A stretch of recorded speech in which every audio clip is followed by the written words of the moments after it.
In today's video, I am going to be breaking down Ja Morant and what he does in the screen and roll that makes him so successful as an NBA player using the screen and roll. There's a lot of different things that he does that you can do as well, so let's get down and let's check it out. But really quickly, if you want to be able to shoot the ball better, make sure to go check out the shooting workout that is down in the description below. Okay, so in this first clip, he wants to force the switch. And how he's going to do that is right here. So he kind of walks up to this screen. The screen is being set. At this time, he does a couple of crossovers to make sure that this defender is going to be on his heels.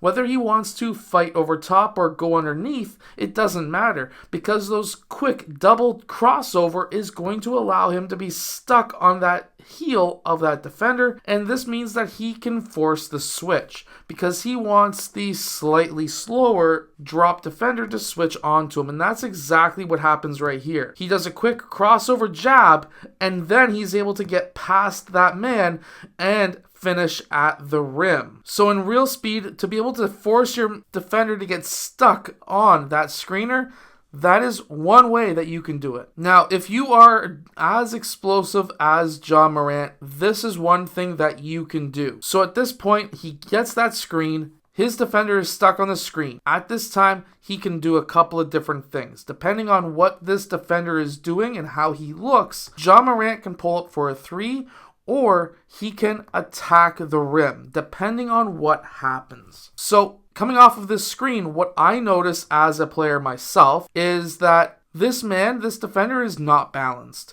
His butt is way past his heels. His knees are way past his heels. There's two ways of beating this man. You can attack him quick and pull back because he's not balanced, or you can just take him straight to the rim, and because you're going to have the speed advantage because he's not balanced, you can potentially get some dunks. So he just explodes past. At this point, that guy tries to stay with him, but all of his momentum is taking him towards the baseline. It also helps that Ja Morant does this little bit of a skip. That makes this man guess at this point, because this skip means that he could attack hard and pull back, or just attack hard and continue through. So that's exactly what we see right here. He goes right at the man, shoulder down. It might have been a little bit better to pull back in this case, but he's strong enough and fast enough to get the ball to the rim. So as an offensive player, your goal is to get the defender always to swivel his hips in the direction you don't want him to, or the direction that you want him to swivel them to. So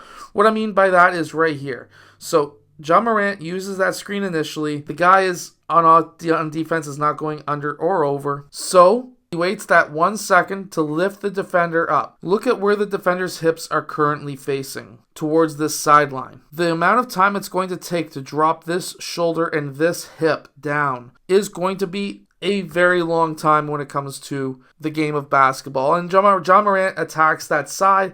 He's able to get his shoulders well below the defender's shoulders, and he's able to get position enough to be able to get this shot off just because of forcing that man to swivel his hips towards this baseline. That's this sideline.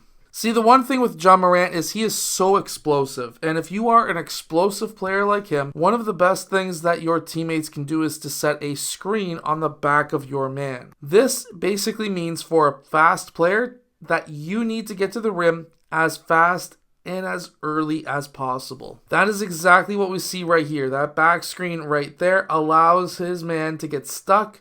It would have been a little bit better if it was more on the back instead of on the side, like he switched. However, that does give Ja Morant the open lane. By taking the open lane, obviously Zion is coming towards him. If you've got the hang time as Ja Morant, you can do fancy moves like this to be able to get around players. Just get the ball up and around, up above your head. It's much easier to not get your ball hacked away. Now here he actually uses the screen to his advantage to be able to get his defender in jail.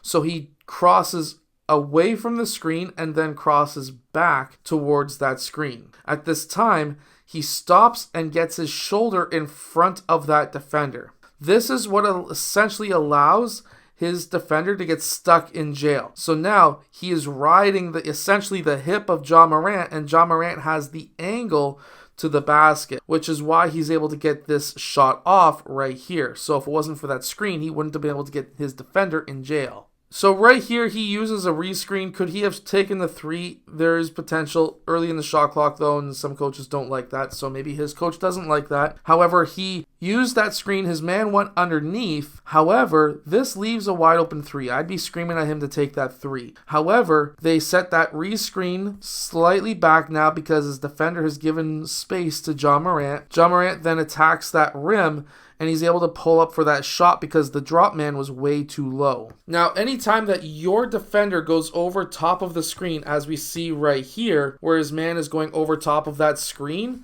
you need to cut in as early as possible because now this defender is going to be riding your back. By that defender riding your back, this puts this defender, the drop man, in a 2-on-1 scenario. And that's not always the greatest because now this defender is currently in jail behind Ja Morant. So Ja Morant attacks that rim. He gets the switch. He's a much faster player than a center, as we can see right here. And he's able to get himself essentially to the rim and puts up a floater. So it's not always about exactly how you can use the screen and the tactics behind it, but it's what you do after using the screen and reading that drop defender or hedge or whatever pops up in your quest of being able to score. Anyways, I hope that this video has helped you. Make sure to go check out the shooting workout that is down in the description below. And I'll see you guys again in my next video.